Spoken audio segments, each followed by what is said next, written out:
Race 3 will be my last album. No, relax. It's okay.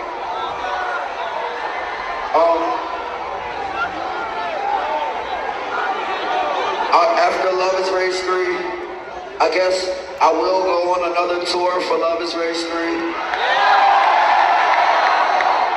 But after that, I want to try to live a normal life.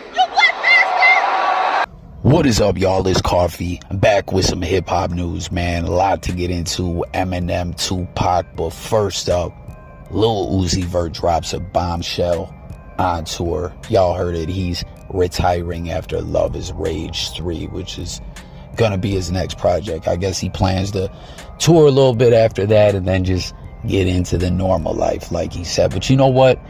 So many rappers have claimed they were going to retire and then they really don't, or they do and they just can't fully stay away from the rap game. They come back for whatever reason. One rapper whose name comes to my mind right away, right off the rip, is Game. I mean, come on, y'all. How many times, like, the Game has, I think back when LAX dropped way back then, that was the first time he said, "This is my last album." He done said it about 80% of the projects he dropped since then, that he was done, but came back. And Jay-Z, we know the way he did it. Black Album was supposed to be it, but he came back. But still, even when Jay's come back, it's kind of been like semi-retirement, you know what I'm saying?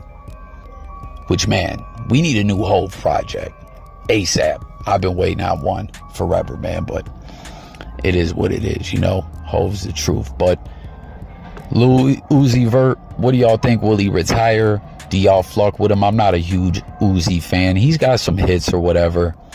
He just dropped this Pink Tape project. I don't know, man. Remember, he's always Marilyn Manson'd out, and I don't know, like, Uzi had a real dark side to his art. You know what I'm saying? Then getting into this Eminem news, which there's a lot of Eminem news, actually, man. First, y'all see the video playing, right? The Ma Spaghetti, which he opened a restaurant a couple years ago. Now, the Ma Spaghetti sauce is going to be able to, I don't know if it's going to be in stores, but y'all see the glass bottles falling and shattering. You know what I mean? They're about to drop them, right? What a clever ad. And it had a dope track playing as well, where M's talking about dropping some. So I forget the name of the track, but maybe it'll be in stores, maybe not. I don't know. Like, I fuck with Eminem. I support Eminem, you know, but I can't say I'm gonna run out and buy some pasta sauce personally. And the way a lot of the fans reacted, like, hell, we were just talking about retirement, and, you know, like how Jay-Z is not really an active rapper, but he'll still drop projects from time to time, or, you know, get on a track or whatever the case may be, you know what I mean, do a feature or whatever. Eminem is kind of similar. He still drops music, but it's very infrequently from the way he used to put out music. And I don't know, the fans are patiently waiting to make it through all the hate. Nah, just messing around. But for real, the fans are impatiently waiting. They want some new music. They're like, fuck out of here with this pasta sauce. Put out a new project. And then I thought this was pretty interesting. This list just came out. 4 beats you didn't know that Eminem made, that Eminem produced. Now, comment, all the, you know, hip-hop heads out there, what did you think of Eminem's beats? I forget who he was beefing with once, but they were clowning him, talking about, man, all your beats sound the same, you know? Like, I'm an Eminem fan, like I said. I fuck with him and all that, but I was never a huge fan of his beats. My favorite beat isn't on this list that I'm about to share with y'all. But, you know, let me know if you did know that any of these tracks were already M beats, or if there's any other beats out there that you fuck with that he did that you thought was hot, or you're like, nah, Coffee, his beats was wild trash, you know? But my favorite Eminem beat, again, not on this list, is off the 8 Mile soundtrack. Jay-Z, Freeway, 8 Miles of Running. That beat goes hard. And I think, you know, 50 Cent, you know how 50 and G-Unit used to do their remixes of tracks for their mixtapes. I feel like Fifth did a version of it. I could be wrong. Like, he used the beat, I think, to I got places to go. Or maybe I'm bugging. Maybe that's a different beat that Eminem did. But here it goes, man. From the D to the LBC, Eminem featuring Snoop. Didn't know that was an M beat. Godzilla, Eminem and Juice WRLD. Everyone knows that track. Didn't know it was an Eminem beat, or the first track. But doesn't surprise me. Like when I'm hearing that and I'm thinking of the beat, like I was just saying, some individuals were critical of M and was like, yo, all your beats sound the same. I'm not going to exactly say that, but definitely say, to me, it feels like I can call out an Eminem beat. We'll leave it like that, you know. Some producers have that, and it's dope, in a dope way, like DJ Premier, or I forget, dude that used to do beats for Dipset. Was it the Arsonist? I can't recall. And those beats were fire. Kanye West, I kind of used to feel like that. I could hear his beats. And there was someone else I was just going, oh, dude from Griselda, Derringer. But moving on. Thugs Get Lonely 2, Tupac, produced by Eminem, came out in 2004. We're about to get to that Tupac news in a minute, y'all. This was from the Loyal to the Game album. A lot of people did not like this project. Eminem produced this track off that project, but if you recall, he also executive produced the Tupac Resurrection soundtrack and actually spoke with Tupac's mom, Afeni Shakur, and I believe he drew her a picture or something like that. There's some stuff out there about his dealings with Afeni Shakur. I guess it was like a very positive rapport they had with each other. Or M shared a note he wrote. I can't recall. Was it a picture or something he drew? Comment and let me know. Eminem's a bit of an artist. The Re-Up, that album, the Shady Records presents a Re-Up. He drew that cover. It's some pretty good drawing. I can't draw for Ish. I can't draw a damn stick figure, you know? And then number 4, Throw That, and that is Slaughterhouse featuring Eminem. This was off Slaughterhouse's Welcome to Our House, but this wasn't just produced by M. It was a collaborative effort with this dude T-Minus. So I don't know, those 4 beats you didn't know Eminem made. Again, let me know if you knew he made them. Let me know your thoughts about M's beats and all that.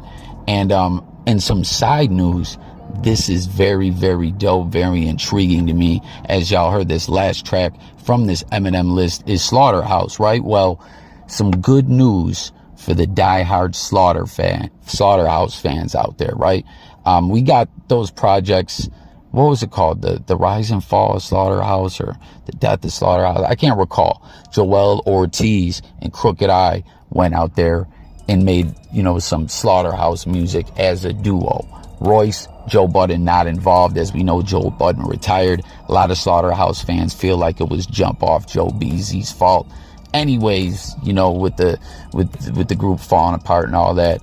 But anyways, man, when they but we never got to see another Slaughterhouse project. And you know, everyone, you know, who's followed the group knows, right, it's common knowledge that they had completed that Glass House project, but for whatever reason it was shelved. It never got to come out. And you know, it was confirmed from our members of the group that the album was done and all that. But I forget too, one of them, even Joe Budden's confirmed it, and I feel like one of them was saying, I wish I could leak it, or maybe I'll leak it someday. Well, some of those tracks have been leaked. I'm going to share a link with y'all.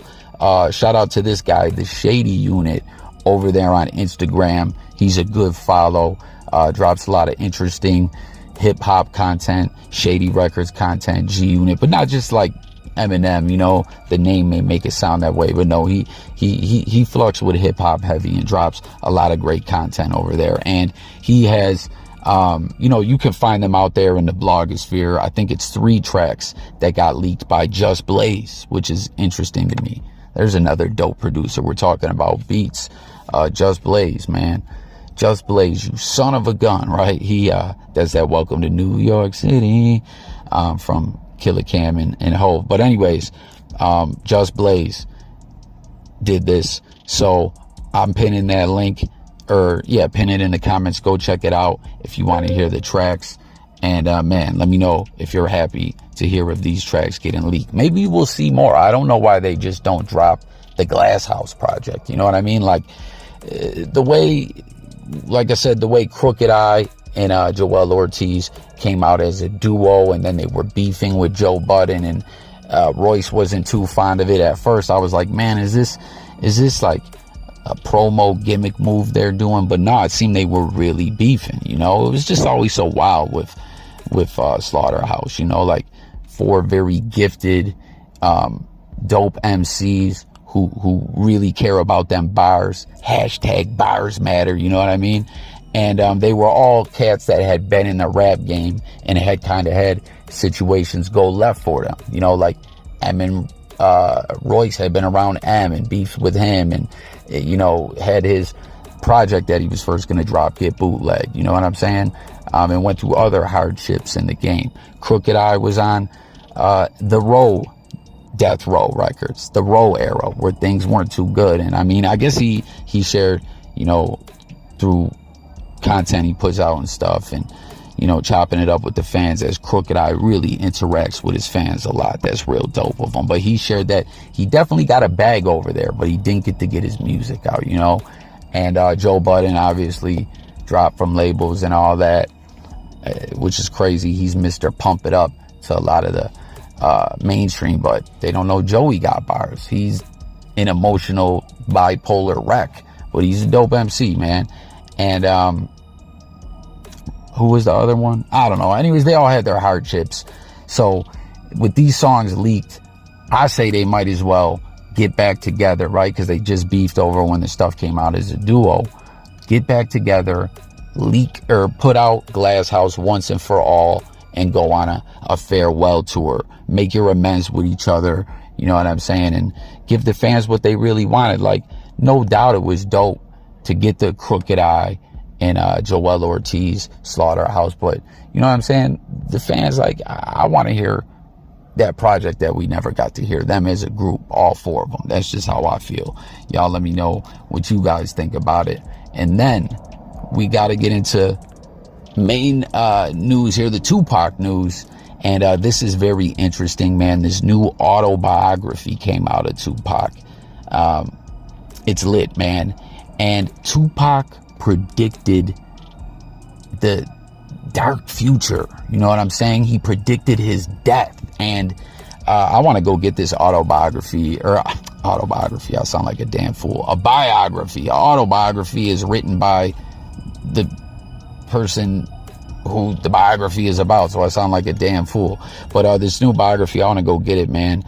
You know, I read this excerpt shared from it, and it's talking a lot about Tupac on the set of Juice. And you know what's really interesting about Tupac, right, and his acting, is that Juice was very early on in Tupac's career. Like, he wasn't, like, no question he was dope and he was known, but he wasn't the huge MC. He didn't have all the success in the rap game that we know Pac to have. You know what I'm saying? It was very early on, and he got into the acting. A lot of times, a lot of cats get into, they, you know, use hip hop, or not even just rappers, other musical artists get into music, you know, and use that to kind of launch themselves into acting and stuff like that. But Pac got this big acting gig right away, and it was interesting.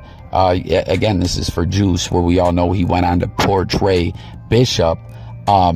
He, you know, Money B from Digital Underground and Tretch, you know, 2 of his mans were reading for a part on the movie, and Pac ended up going with them and just blowing everyone away. Yeah, you know, I'm sure a lot of people have heard some of that story before. You know, Pac blew everyone away and got the part playing Bishop.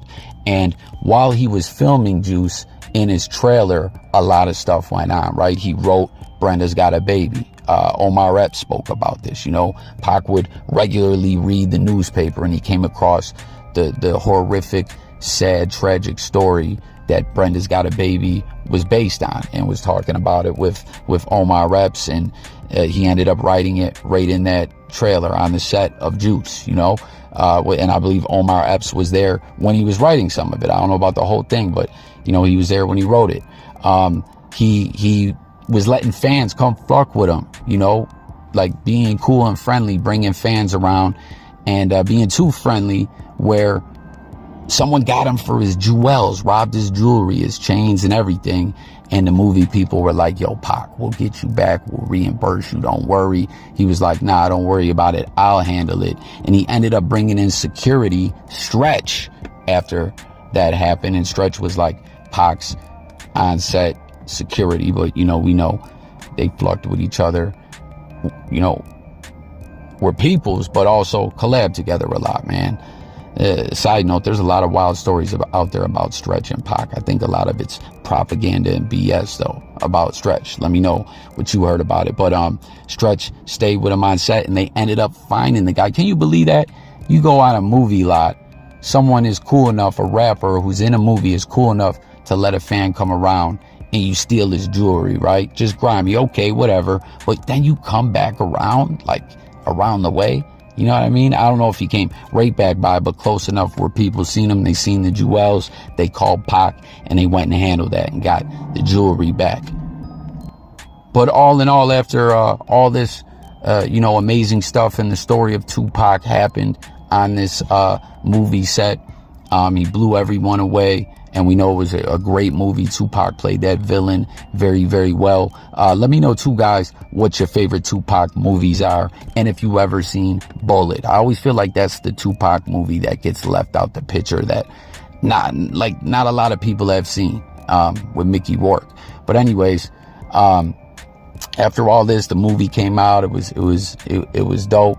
And the producer just was really blown away by Pac, one of the producers. Like I said, it talks all about it in this biography, just how blown away everyone was. You know, like Pac was not originally supposed to read for this movie, but when he did, he came with Tretch and Money B. It changed everyone. They were blown away. He enamored everyone. And this one producer told him, man, in 10 years, you are going to be a huge, huge star in acting. And Pac said, no, I'm not. I'm going to be dead. Ain't that crazy? He predicted his grim future. You know what I mean? It's wild. You know, in the way that it's described in this autobiography. Again, I got it. God damn it. Biography. I sound like an idiot saying autobiography. By the way it was described, you know, the producer didn't take it like Pac was just saying something. You know, like some cats just say some stuff or something for shock value or whatever. Like he wasn't just talking. He really felt this way, that the clock was ticking on his life. That's crazy, man. So there y'all have it. Tupac predicted his death. Eminem, spaghetti sauce, beats, Slaughterhouse leaks finally. You know, could we see him get back together? And Lil Uzi Vert pondering retirement when he just dropped a project. What do y'all think about it all? Tap in, let's talk, subscribe, stay tuned for more. Y'all, it's Coffee, talking music, news, sports, current events, life, and much more. And I'm out of here, y'all. Peace.